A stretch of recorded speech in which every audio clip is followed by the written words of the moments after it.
अब हम आते हैं जॉइंट एंड कंस्ट्रक्टिव लायबिलिटी के कॉन्सेप्ट के ऊपर। यहाँ पे हम सेक्शन नंबर 3 क्लॉज 5 से लेके सेक्शन 3 क्लॉज 9 को कवर करेंगे एंड साथ ही यहाँ पे हम अनलॉफुल असेंबली वाले जो सेक्शंस हैं इनको भी एक ही साथ कवर करेंगे। अब first of all we will read section 3 clause 5। यहाँ पे लिखा हुआ है when a criminal act is done by several persons in furtherance of the common intention of all, each of such person is liable for that act in the same manner as if it were done by him alone। यानी अगर for example दो लोग मिलकर crime को commit कर रहे हैं and यहाँ पे कॉमन इंटेंशन के साथ क्राइम को कमिट कर रहे हैं तो यहाँ पे सेक्शन नंबर 3 क्लॉज 5 अप्लाई होगा। यहाँ पे की वर्ड है कॉमन इंटेंशन। अब इसको हम एग्जाम्पल के थ्रू समझते हैं।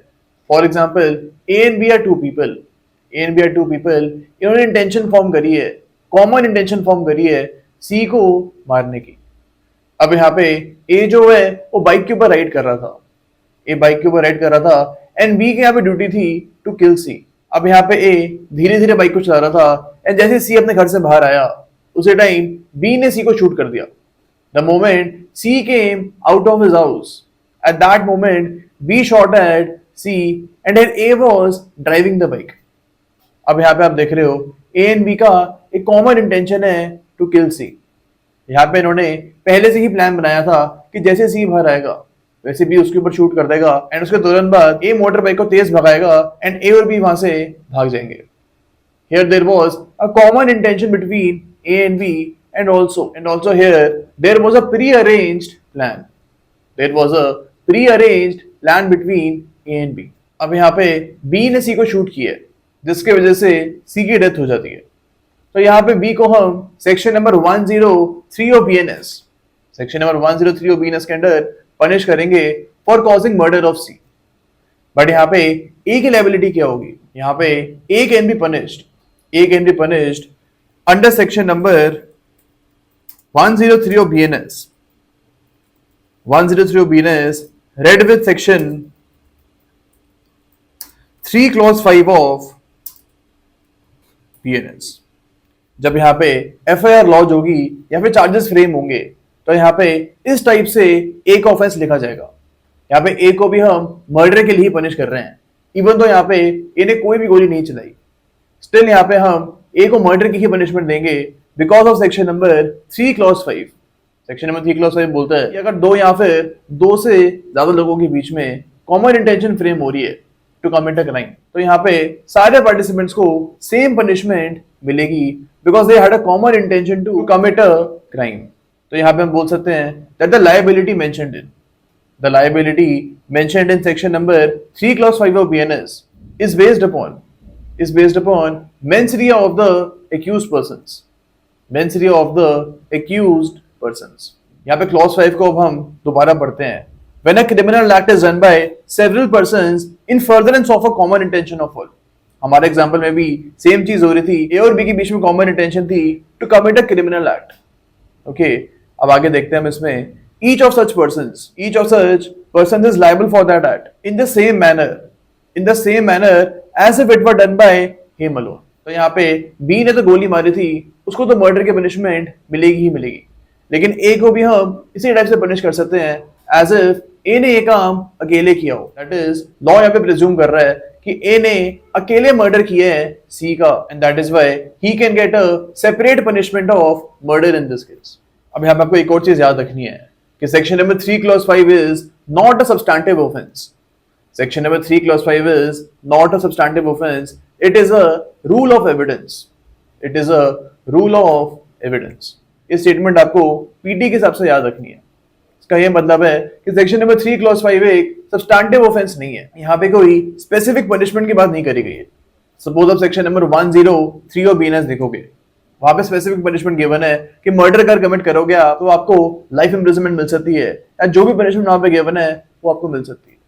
तो there a specific punishment is mentioned, लेकिन सेक्शन नंबर 3 clause 5 में कोई भी स्पेसिफिक पनिशमेंट मेंशन नहीं है and that is why it is not a substantive offence. अब यहाँ पे आप एक और चीज देखोगे, क्लॉज 5 में क्रिमिनल एक्ट शब्द का यूज किया गया, यहाँ पे ऑफेंस शब्द का यूज नहीं किया गया। Here the words criminal act has been used and the word offence has not been used.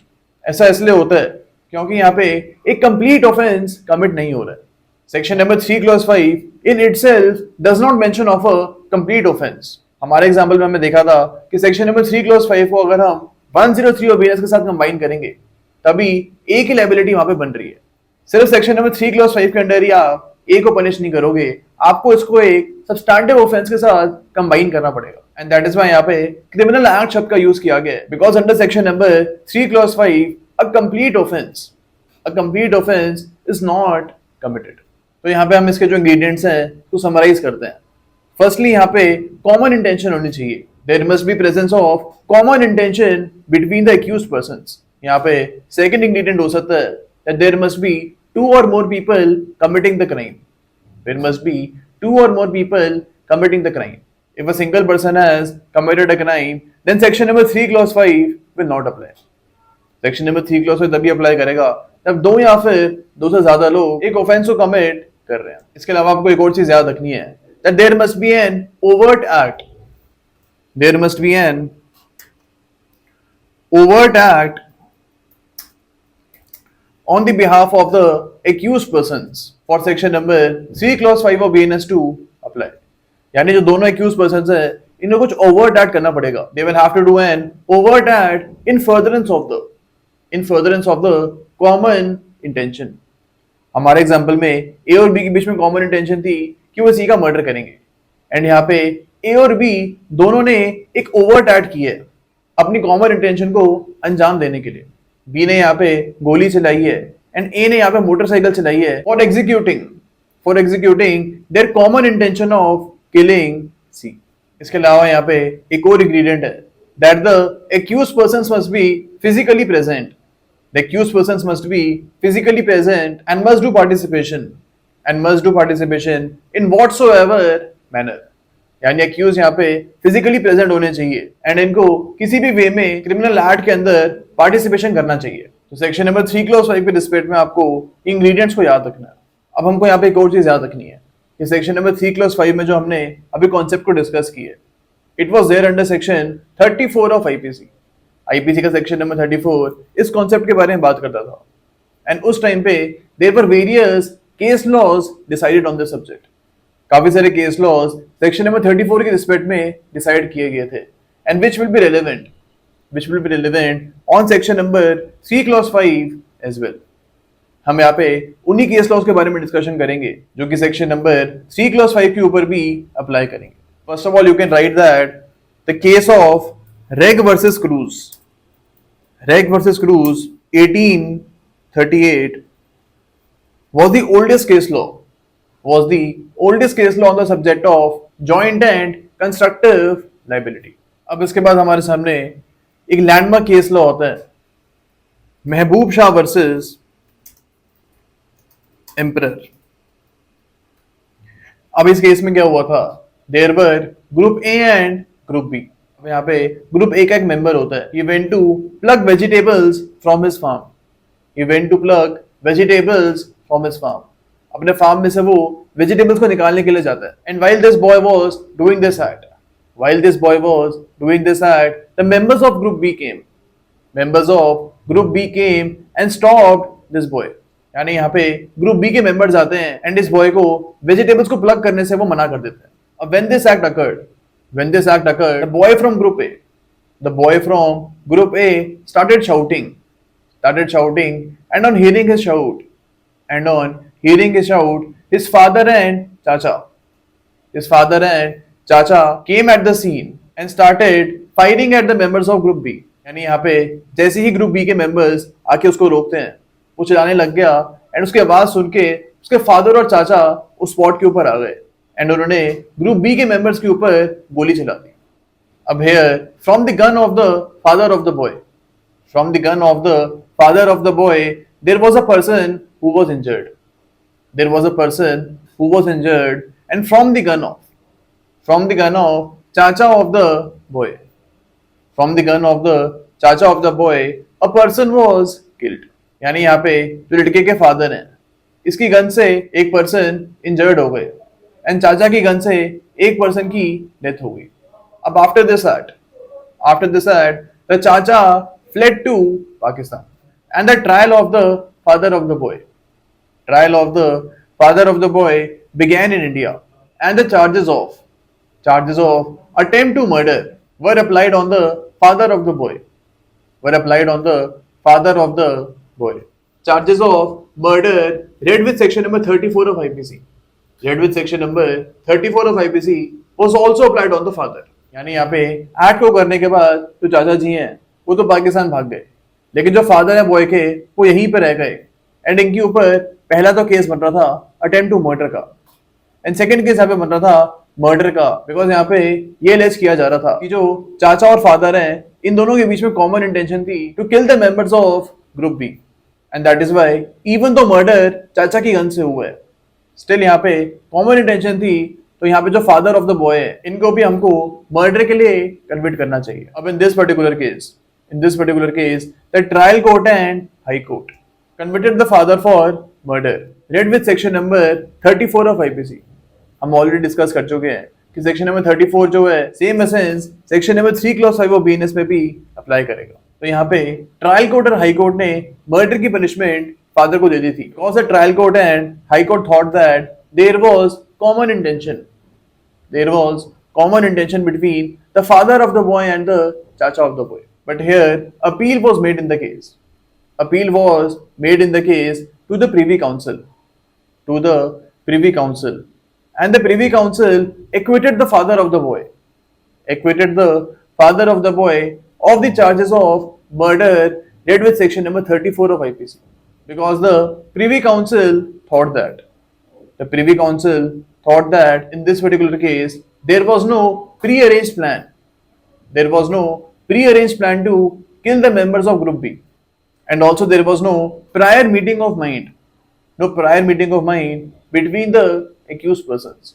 यहाँ पे फादर और चाचा सिर्फ लड़के की आवाज सुन के बाहर आ गए थे, एंड यहाँ पे कोई भी प्रायर प्लान इनके बीच में नहीं बना था। That is why here no common intention was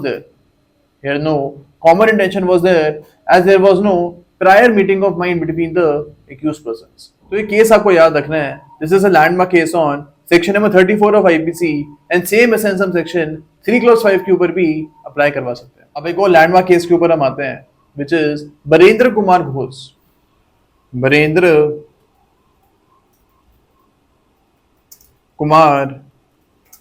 Ghosh versus emperor. अब इस केस को हम पोस्ट ऑफिस केस भी बोलते हैं। अब इस केस में हुआ क्या था, there was accused Barendra Kumar Ghosh. इसने अपने कंपेनियन के साथ मिलके एक प्लान बनाया था। Barendra Kumar Ghosh and his companion made a plan to loot a post office and they were heavily armed यानी बरेंद्र कुमार घोष एंड इनके जो कंपेनियन है इन्होंने पोस्ट ऑफिस को लूटने का प्लान बनाया था, एंड ये लूट करने के लिए वेपन्स के साथ गए थे। अब यहाँ पे बरेंद्र कुमार घोष जो है ये पोस्ट ऑफिस के बाहर ही रुका था ताकि ये देख ले कि कोई भी पर्सन अंदर तो नहीं आ रहा है। बाहर से लोगों को रोकने के लिए बरेंद्र कुमार घोष पोस्ट ऑफिस के बाहर ही रुका था, and his companion went inside. अब यहाँ पे there was an assistant postmaster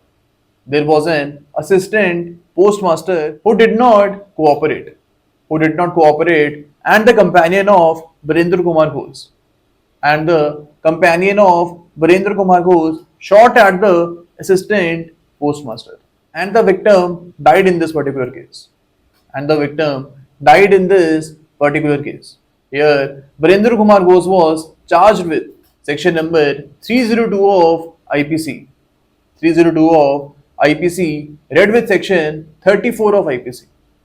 यानी कॉमन इंटेंशन की वजह से ये चार्जेस बरेंद्र कुमार घोष के ऊपर लगे थे। इवन तो यहाँ पे बरेंद्र कुमार घोष ने कोई भी गोली नहीं चलाई थी, स्टिल उसके ऊपर मर्डर के चार्जेस यहाँ पे लगे थे because of the presence of common intention. अब यहाँ पे बरेंद्र कुमार घोष का आर्ग्यूमेंट थी कि उसने सिर्फ रॉबरी करने की कॉमन इंटेंशन अपने कंपेनियन के साथ बनाई थी। यहाँ पे मर्डर करने की कोई भी कॉमन इंटेंशन बनी नहीं थी, सिर्फ रॉबरी करने की ही कॉमन इंटेंशन बनी थी। Barendra Kumar Ghosh said that he had a common intention to just do robbery in the case, and there was no common intention. There was no common intention to cause murder in this particular case. यहाँ पे court ने बोला था that both the accused persons were heavily armed,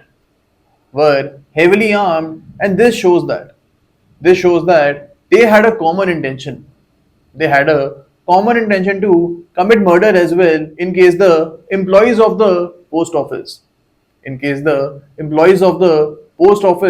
did not cooperate. Up in this particular case, the lordships convicted Barendra Kumar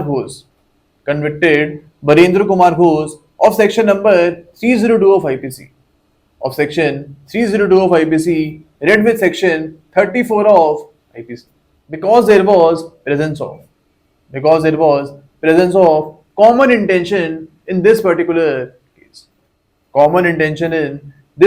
case. And here both the accused persons were convicted of murder. अब इस case में Lord Sumner ने एक बहुत ही important बात बोली थी. उन्होंने बोला था the person who stands also serves. The person who stands also serves. इस केस में बरिंदर कुमार को सिर्फ बाहर निगरानी कर रहा था, सिर्फ वो बाहर खड़ा हुआ था, स्टिल उसको यहाँ पे मर्डर के लिए कन्विक्ट किया गया है because he had common intention. अब यहाँ पे हमारे सामने एक सिमिलर केस आता है which is Inder Singh versus state of Punjab.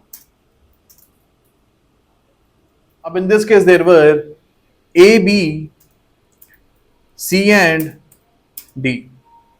इन्होंने रॉबरी करने की कॉमन इंटेंशन को फॉर्म किया था. अब यहाँ पे C and D went inside the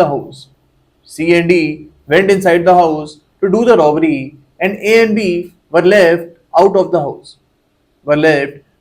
house to see that no person enters the house. यहाँ पे C और D घर के अंदर जाते रॉबरी करने के लिए, एंड A और B बाहर ही रुकते हैं ये चीज देखने के लिए कि कोई भी पर्सन अंदर ना जाए. अब यहाँ पे they went to rob the house of X. अब आगे जाके क्या होता है, and there was a boy named Z. And ये एक्स का बच्चा होता है. He was trying to go inside the house, and at that moment, A shot at Z. यहाँ पे Z घर के अंदर जाने की कोशिश कर रहा था, एंड इसी टाइम A ने Z के ऊपर गोली चला दी. अब यहाँ पे भी कॉमन इंटेंशन का जो प्रिंसिपल था वो अप्लाई किया गया था. And here A, B, C and D were held liable under section 3 clause 2 of IPC, read with section 34 of IPC, as they all had common intention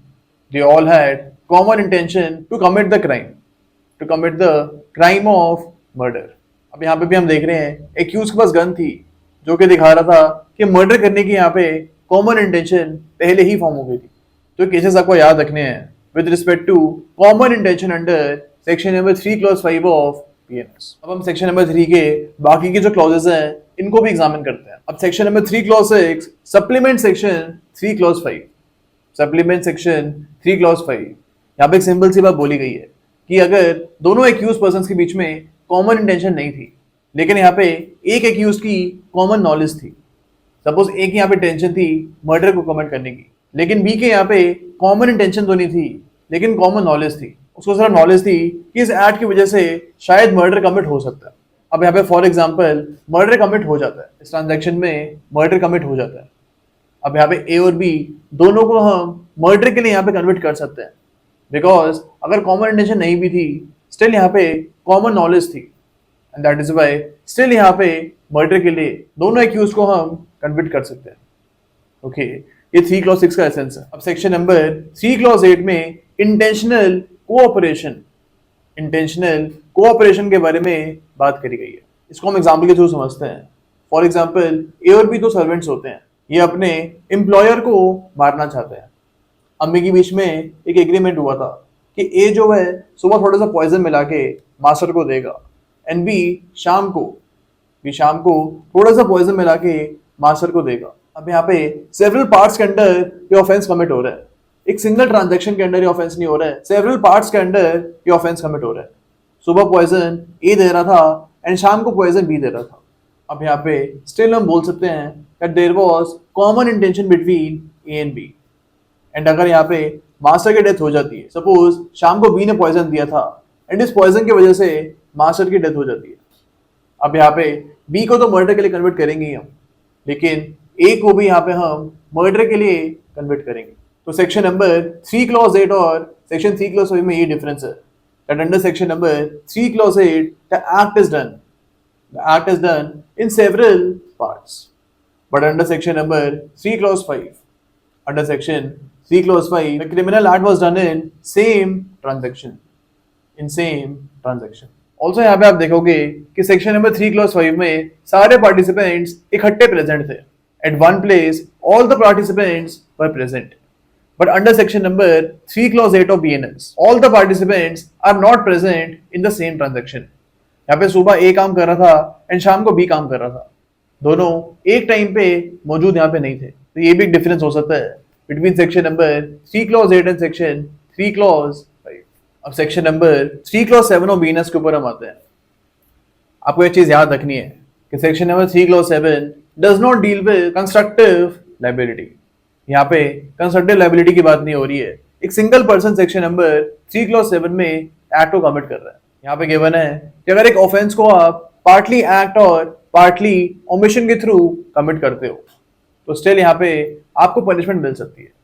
suppose A is a person, A यहाँ पे सुबह B को मारता था and शाम को B को ये खाना ही नहीं देता था। यार A used to beat B in the morning and in the evening he did not give food to B. अब यहाँ पे एक्ट भी हो रहा है और ओमिशन भी हो रहा है। मारने का एक्ट कमिट कर रहा है ये एंड यहाँ पे खाना वो बी को नहीं दे रहा है, जिसकी वजह से ही is doing an illegal omission. So here there is both illegal act and illegal omission. अब यहाँ पे फॉर एग्जांपल शाम को बी की डेथ हो जाती है, शाम को ए ने बी को खाना नहीं दिया है, जिसकी वजह से बी की यहाँ पे डेथ हो जाती है। सिर्फ हम यहाँ पे यही बोलेंगे कि दोनों एक्ट और ओमिशन की वजह से ए ने बी की डेथ कॉज करी है। सिर्फ ओमिशन के बेसिस पे नहीं बल्कि एक्ट और ओमिशन दोनों के बेसिस पे यहाँ पे बी की डेथ हुई है। ओके, पीटी के साथ साथ को यही याद रखना है यहाँ पे that here the concept of constructive liability is not applied. Section 3 clause 7 में दो बंदे क्राइम को कमिट नहीं कर रहे हैं, here only a single person is committing the crime. अब सेक्शन नंबर 3 क्लॉज 9 के ऊपर हम आते हैं। यहाँ पे गिवन है अगर दो एक्यूज पर्संस तो डिफरेंट एक्ट्स के थ्रू एक ऑफेंस को कमिट करते हैं तो यहाँ पे दोनों पर्संस को सेपरेट पनिशमेंट मिलेगी। यहाँ पे सेम पनिशमेंट दोनों एक्यूज्ड को नहीं मिलेगी।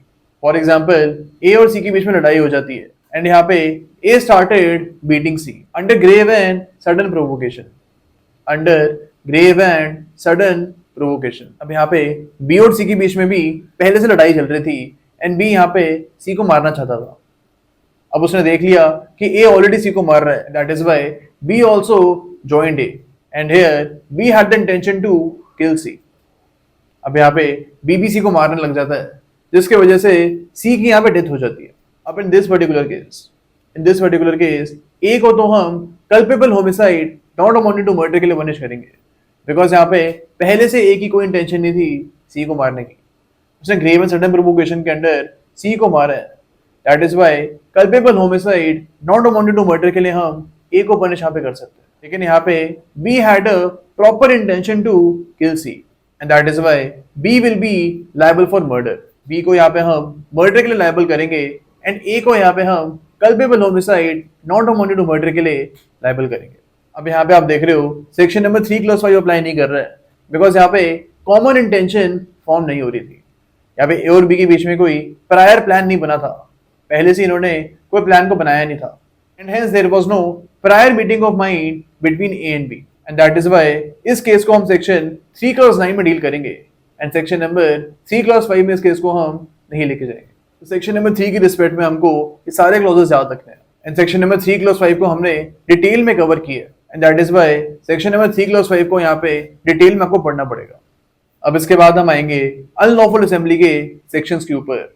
We will cover section 189 and 190, जिसके बाद हम section 3 clause 5 and section 190 BNS के बीच में डिफरेंस को भी कवर करेंगे। सेक्शन नंबर 189 से हम स्टार्ट करेंगे एंड यहाँ पे अनलॉफुल असेंबली के बारे में बात करी गई है। सबसे पहले तुमको ये याद रखना है कि एक असेंबली को आप अनलॉफुल असेंबली तभी बोलोगे जब इस असेंबली में 5 या फिर 5 से ज्यादा लोग मौजूद होंगे। तो पहला इंग्रेडिएंट तो यहाँ पे यही है कि एक असेंबली में 5 या फिर 5 से ज्यादा लोग होने चाहिए अगर आपको उसको अनलॉफुल असेंबली बोलना है तो। ओके, सेकंड यहाँ पे ये एसेंशियल होगा, सेकंड यहाँ पे ये एसेंशियल होगा कि इस असेंबली का जो पर्पस है वो ए से लेके ई के बीच में जितने भी सर्कमस्टांस गिवन है इनमें से एक ऑब्जेक्टिव जो है ये इस असेंबली का होना चाहिए। ओके, अब हम इन सर्कमस्टांसेस को पढ़ते हैं एंड इसके बाद हम समझ जाएंगे कि एक असेंबली को आप अनलॉफुल असेंबली कब बोलोगे। ए इसका बोलता है if the objective the common objective of the assembly is to overawe by criminal force or show of criminal force the central or state government or parliament or legislature. Recently हमने देखा था that parliament के ऊपर attack हुआ था। अब यहाँ पे जो अटैक हुआ था वो 2 लोगों ने ही किया था, तो 189 में आप इनको लेके नहीं आ सकते हो। लेकिन अगर यहीं पे 5 या फिर 5 से ज्यादा लोग होते तो सेक्शन नंबर 189 जो है ये एप्लीकेबल हो जाता, बिकॉज इस असेंबली का जो ऑब्जेक्टिव है वो ये था कि ये गवर्नमेंट को या फिर पार्लियामेंट को ओवरऑल कर दे, यानी इनको ये सप्रेस कर दे। Okay, and that is why 189 में इनको हम लेके आ सकते थे। ओके, बी इसका बोलता है कि अगर कोई लीगल प्रोसेस चल रहा है, सरकार ने कोई लीगल डिसीजन ली है एंड इसकी वो एग्जीक्यूशन कर रही है, यानी उस प्रोसेस की वो इंप्लीमेंटेशन कर रही है, एंड अगर आप इस इंप्लीमेंटेशन को रोकोगे, आप इस इंप्लीमेंटेशन को रेजिस्ट करोगे, तो यहाँ पे your assembly will become an unlawful assembly अगर एक काम 5 या फिर 5 से ज्यादा लोग कर रहे हैं। सी इसका बोलता है कि अगर आप मिसचीफ या फिर क्रिमिनल ट्रेसपास जो है ये 5 या फिर 5 से ज्यादा लोग मिलके कमिट कर रहे हैं, यानी इस असेंबली का जो कॉमन ऑब्जेक्ट है वो यही है कि मिलके मिसचीफ या फिर क्रिमिनल ट्रेसपास को कमिट करें, then in this particular case आप बोल लोगे कि इनकी अनलॉफुल असेंबली यहां पे हुई हुई है। डी इसका बोलता है कि अगर आप 5 या फिर 5 से ज्यादा लोग मिलके क्रिमिनल फोर्स कमिट कर रहे हो, या फिर आप किसी पर्सन की राइट ऑफ वे और राइट टू यूज वाटर को ऑब्स्ट्रक्ट कर रहे हो। सपोज ए जो है उसको अपने घर जाना था, अब यहाँ पे 5 या फिर 5 से ज्यादा लोग मिलके ए को रोक देते हैं, इसके राइट टू वे को ये ऑब्स्ट्रक्ट करते हैं। अब इन दिस पर्टिकुलर केस हम यही बोलेंगे कि यहाँ पे अनलॉफुल असेंबली हुई है। ई इसका बोलता है कि अगर आप सामने वाले के अगेंस्ट क्रिमिनल फोर्स यूज कर रहे हो, एंड ये फोर्स आप इसलिए यूज कर रहे हो ताकि सामने वाला पर्सन कोई ऐसा ऐड कर दे जिसके लिए वो लीगली बाउंड नहीं है, यानी आप उसको एक काम करने के लिए फोर्स कर रहे हो जो काम करने के लिए वो लीगली बाउंड नहीं है, तो यहां पे भी we will say that here it is an unlawful assembly. Okay, इसकी जो एक्सप्लेनेशन है वो ये बोलती है कि अगर फॉर एग्जांपल 5 लोग जो हैं ये इकट्ठा मिलके एक असेंबली कर रहे हैं, अब जब असेंबली हुई थी उस टाइम में की कोई इंटेंशन नहीं थी इस असेंबली को अनलॉफुल बनाने की, लेकिन बाद में जाके कुछ सर्कमस्टांस हो गए जिसकी वजह से this assembly becomes unlawful assembly. तो यहाँ पे हम स्टिल बोल सकते हैं that there is an unlawful assembly, यानी यहाँ पे जरूरी नहीं है कि एक असेंबली को अनलॉफुल शुरू से ही होना चाहिए, एक असेंबली बाद में जाके भी अनलॉफुल हो सकती है। अब क्लॉज 2 के ऊपर हम आते हैं, यहाँ पे लिखा हुआ है कि अगर आपको नॉलेज है कि असेंबली अनलॉफुल असेंबली है, if you have the knowledge that this assembly is an unlawful assembly and still आप इस असेंबली को ज्वाइन करते हो, देन इन दिस केस आपको 6 मंथ्स तक की मैक्सिमम पनिशमेंट यहाँ पे मिल सकती है। ओके, सी इसका बोलता है कि अगर एक असेंबली को डिस्पर्स करने के लिए फॉर एग्जांपल पुलिस आती है, पब्लिक अथॉरिटीज आती हैं इन असेंबली को डिस्पर्स करने के लिए, इनको बोलने के लिए क्या यहां से चले जाओ, स्टिल ये असेंबली वहीं पे रहती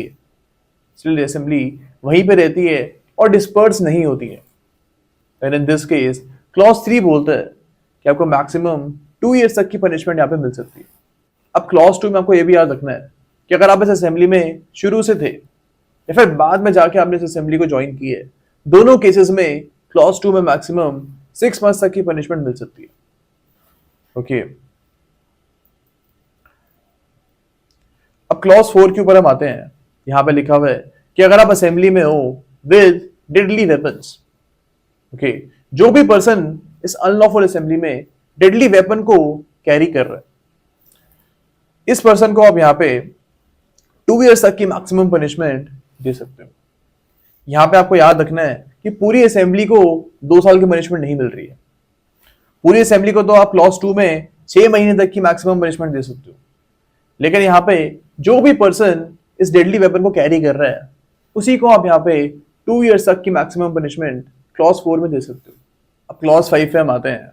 यहाँ पे लिखा हुआ है कि अगर आपको बोला जा रहा है डिस्पर्स ऑफ होने के लिए, आपकी असेंबली को बोला जा रहा है कि वापस चले जाओ, और आपकी असेंबली का ये ऑब्जेक्टिव था कि पब्लिक पीस को वायलेट करो, ओके, अब आपको वार्निंग मिल चुकी है फिर भी आप नहीं जा रहे हो, तो आपको क्लॉज 5 में मैक्सिमम 6 months तक की पनिशमेंट यहाँ पे मिल सकती है। ओके, तो इसी टाइप की पनिशमेंट्स पूरे सेक्शन में यहाँ पे गिवन है। आप देखोगे कोई ज्यादा वेरिएशन नहीं आ रहा है यहाँ पे। अगर आप डेडली वेपन कैरी कर रहे हो तो अलग पनिशमेंट है, एंड अगर आप डेडली वेपन को कैरी नहीं कर रहे हो तो अलग पनिशमेंट है। अब ये पनिशमेंट जो है ऐसा आपको याद रखने की जरूरत नहीं है। क्लॉज 6 से क्लॉज 9 में भी आप सिमिलर टाइप ऑफ पनिशमेंट्स देखोगे। फॉर एग्जाम्पल, अगर आपको पता है कि एक असेंबली अनलॉफुल असेंबली है एंड स्टिल आप इस असेंबली के मेंबर्स को अपने घर में रुकने की जगह दे रहे हो, यानी आप इनको हार्बर कर रहे हो, then in this particular case आपको यहाँ पे स्टिल इस सेक्शन में पनिशमेंट मिल सकती है। ओके, तो ये चीज हमको इस सेक्शन में याद रखनी है। अब सेक्शन नंबर 189 में हमको ये भी याद रखना है that here there must be a common objective. यहाँ पे सारे मेंबर्स का एक सिंगल कॉमन ऑब्जेक्टिव होना चाहिए। Okay, for example A B C D और ई है, ये 5 लोग मिलकर डिसाइड करते हैं कि हम जाएंगे और मिलके हम एफ का मर्डर कर देंगे। अब यहाँ पे 5 मेंबर्स का एक सिंगल कॉमन ऑब्जेक्टिव है। अब फॉर एग्जाम्पल एक छठा आदमी जो है उसका नाम जी होता है। ये जी आता है और सिर्फ इस असेंबली को वो ज्वाइन कर लेता है। यहाँ पे वो सिर्फ यही देखना चाहता है कि ये 5 लोग मिलकर करते क्या हैं। आपको पता है कि जब भी लड़ाई होती है तो आसपास के लोग वहां पे इकट्ठे हो जाते हैं और तमाशा देखते हैं। ओके, तो जी में से एक आदमी था, तो इन दिस पर्टिकुलर केस जी जो है वो असेंबली का पार्ट तो था, वो इस असेंबली को आगे ज्वाइन तो कर लेता है, लेकिन क्या इसका यहाँ पे कॉमन ऑब्जेक्टिव है? यहाँ पे जी का कोई भी कॉमन ऑब्जेक्टिव नहीं है। उसको कोई मतलब नहीं था एफ से, ना ही वो एफ को मर्डर करना चाह रहा था। इन दिस पर्टिकुलर केस जी को आप यहाँ पे पनिश नहीं करोगे, जी को आप यहाँ पे अनलॉफुल असेंबली का पार्ट नहीं मानोगे, बिकॉज उसका यहाँ पे कोई भी कॉमन ऑब्जेक्टिव नहीं था। ओके, तो ये पॉइंट हमको यहाँ पे याद रखना है सेक्शन नंबर 189 में। अब सेक्शन नंबर 190 पे हम आते हैं। इसमें ये लिखा हुआ है कि फॉर एग्जाम्पल 5 लोग जो हैं, वही ए बी सी डी और ई, ये मिलके एफ को ग्रीवियस हर्ट करना चाहते हैं, यानी बहुत ज्यादा उसको मारना चाहते हैं। इनका यहाँ पे मर्डर करने का ऑब्जेक्टिव नहीं था, सिर्फ ग्रीवियस हर्ट कॉज करने का ऑब्जेक्टिव था। अब इन दिस केस डी जो है ये एफ को थोड़ा ज्यादा मार देता है। ओके, एंड इसकी वजह से एफ की डेथ हो जाती है। अब क्या यहाँ पे आप बाकी के 4 लोगों को भी मर्डर के लिए पनिश कर सकते हो। डी को तो आप करोगे क्योंकि उसने एक्चुअली में मर्डर कमिट कर दी है, लेकिन क्या बाकी के 4 मेंबर्स यानी ए बी सी और ई जो है, इनको भी आप मर्डर के लिए यहाँ पे कन्विक्ट कर सकते हो। इन दिस केस सेक्शन नंबर 190 हमको बोलता है कि यहाँ पे आप सारे मेंबर्स को मर्डर के लिए पनिश कर सकते हो, बिकॉज यहाँ पे जिस पॉसिबल थी कि ग्रीवियस हर्ट की जगह पे क्या पता मर्डर कमिट हो जाए। तो यहाँ पे हम बोल सकते हैं कि सेक्शन नंबर 190 में आप सबको यहाँ पे मर्डर के लिए पनिश कर सकते हो। अब फॉर एग्जाम्पल यहीं पे इनका ऑब्जेक्टिव था एफ को मारने का, लेकिन एक मेंबर जो है सपोज बी, ये क्या करता है, ये एफ का रेप कमिट कर देता है। अब यहाँ पे हम ये नहीं बोल सकते हैं that rape was likely to be committed in this particular offense. यहाँ पे रेप लाइकली ऑफेंस नहीं था. अगर आप मर्डर करने जा रहे हो तो रेप लाइकली ऑफेंस कैसे हो सकता है यहाँ पे? एंड दैट इज वाई जिस मेंबर ने यहाँ पे रेप कमिट की है उसी को आप रेप के लिए यहाँ पे पनिश करोगे, लेकिन बाकी मेंबर्स को आप रेप के लिए पनिश नहीं कर सकते हो बिकॉज उनको पता भी नहीं था कि रेप यहाँ पे कमिट हो सकता है. ओके, ग्रीवियस हर्ट के लिए हम बोल सकते हैं, ग्रीवियस हर्ट के लिए हम बोल सकते हैं कि यहाँ पे शायद मर्डर भी कमिट हो जाए, लेकिन यहाँ पे रेप के लिए हम सेम चीज नहीं बोल सकते. अब सेक्शन नंबर 190 के रिगार्डिंग कुछ केस लॉज भी हमारे सामने आते हैं. First of all there is the case of Muskan versus state of Maharashtra. अब in this case it was held that a bystander cannot be held liable. A bystander could not be held liable under section number 190 BNS. Under section number 190 BNS because here the bystander does not have the common object to be part of the unlawful assembly. यानी अगर for example एक unlawful assembly की भीड़ इकट्ठी हुई है and यहाँ पे कुछ बायस्टैंडर्स भी साइड में आके खड़े हो जाते हैं. अब इन बायस्टैंडर्स को भी जो वहां पे सिर्फ खड़े हुए हैं इनको हम अनलॉफुल असेंबली के लिए कन्वर्ट नहीं करेंगे बिकॉज इनका कॉमन ऑब्जेक्टिव नहीं था इस पर्टिकुलर केस में. अगर यहीं पे फॉर एग्जाम्पल ये जो बायस्टैंडर है ये स्लोगन्स रेज करने लग जाते हैं, if the bystanders start to raise the slogans with the unlawful assembly, तो यहाँ पे हम बोल सकते हैं कि ये भी अनलॉफुल असेंबली की पार्ट है एंड इनका भी कॉमन ऑब्जेक्टिव इस केस में था. लेकिन अगर वो सिर्फ वहीं पे खड़े हुए तो यहाँ पे सेक्शन 190 के अंडर हम इनको कन्वर्ट नहीं करेंगे. अब इसके बाद हमारे सामने केसी मैथ्यूज का केस आता है.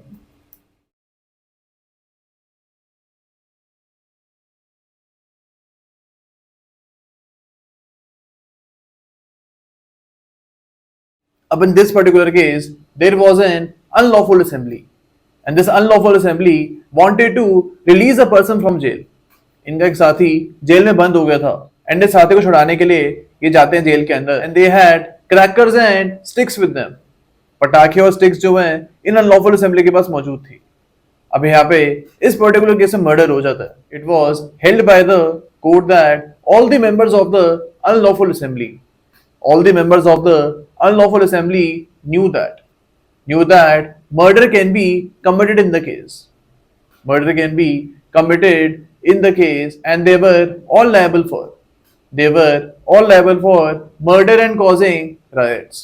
अब हमारे सामने क्वेश्चन आता है that what is the difference between section 3 clause 5 of BNS, section 3 clause 5 of BNS and section 190 of BNS. अब पहले एग्जाम में क्वेश्चन पूछे थे कि section 34 of IPC and 149 of IPC में डिफरेंस क्या होता है, लेकिन बीएनएस में अब 3 clause 5 of BNS and 190 BNS ने इन सेक्शंस को रिप्लेस कर दिए एंड दैट इज व्हाई अब हमको देखना होगा कि 3 क्लॉज 5 और 190 में डिफरेंस क्या होता है. फर्स्ट डिफरेंस होता है that in the cases of common intention under section 3 clause 5 presence of only 2 or more people are required.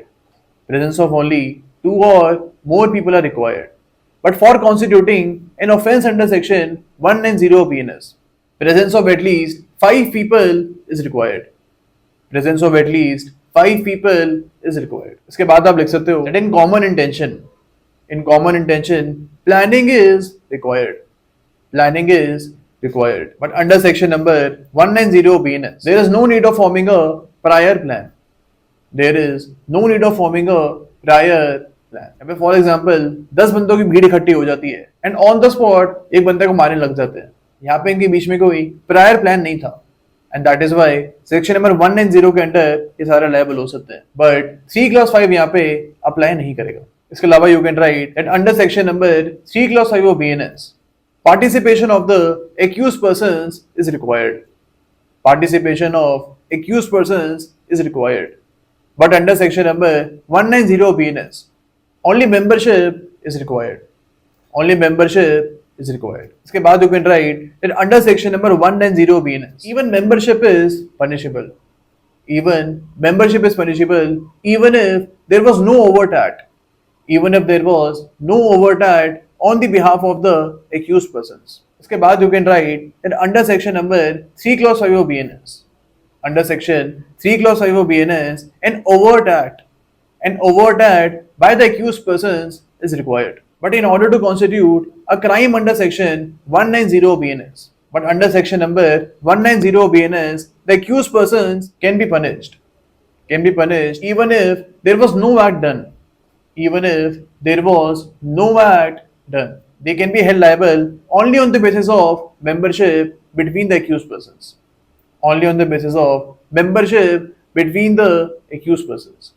यानी यहाँ पे ओवर्ट एक्ट की जरूरत नहीं है, लेकिन सेक्शन नंबर 3 क्लॉज 5 में इट वाज रिक्वायर्ड कि सारे एक्यूज पर्संस एक क्रिमिनल एक्ट को कमिट करें. लेकिन 190 में जैसा अगर आप भीड़ के पार्ट हो एक एंड ये भीड़ अनलॉफुल असेंबली होती है, सिर्फ अगर आप इस भीड़ के पार्ट हो तो यहाँ पे आपको 190 में पनिशमेंट मिल सकती है. इसके अलावा you can write that in the case of Nanak Chand versus state of Punjab, it was held that commonality of intention under section number 34 of IPC is replaced by commonality of object under section number 149 of IPC. इसके अलावा there is the case of चित्तरमल versus state of Rajasthan. अब इस case में बोला गया था that both section number 34 of IPC and section 149 of IPC are based upon the principles of vicarious liability.